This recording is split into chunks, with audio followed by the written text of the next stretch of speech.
Ressentez ce frisson?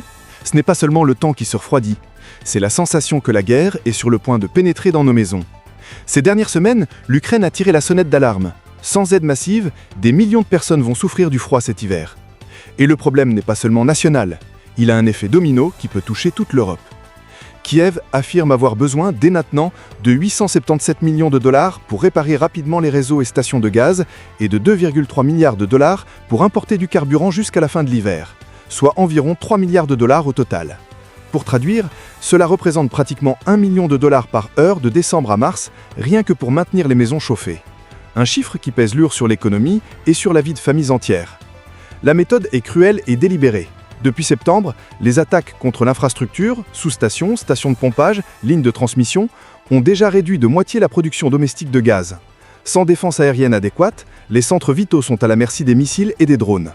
Les coupures planifiées plongent hôpitaux, écoles et foyers dans l'obscurité lors des nuits les plus froides. Ce n'est pas seulement une tactique militaire, c'est une pression directe sur les civils. Mais la douleur ukrainienne peut devenir une douleur européenne. L'Ukraine est un grand pont de transit pour le gaz. Si les flux sont interrompus, les prix européens augmentent et le choc franchit les frontières. Des pays qui se croient protégés peuvent en ressentir l'effet dans leur portefeuille, sur le chauffage, les transports et l'industrie. Il y a encore une ironie sinistre. La capacité même de frapper des cibles stratégiques en Russie dépend en partie de composants et de technologies provenant de diverses régions du monde. Sans pièces venant de l'Occident et de l'Asie, certains missiles et drones russes perdraient leur efficacité. Autrement dit, certains contribuent involontairement à maintenir la machine qui menace aujourd'hui les foyers. Un paradoxe dangereux et aux conséquences multiples.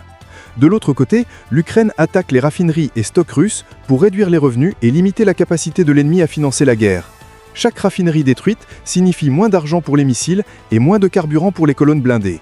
Une guerre économique qui accompagne la guerre militaire. Au centre de tout cela se trouve un choix politique. Protéger les civils maintenant avec des ressources et une défense aérienne, ou accepter que l'hiver apporte de souffrance à l'échelle humaine et économique. La décision des Alliés a un impact direct sur la capacité de l'Ukraine à résister et, par extension, sur la sécurité énergétique de l'Europe.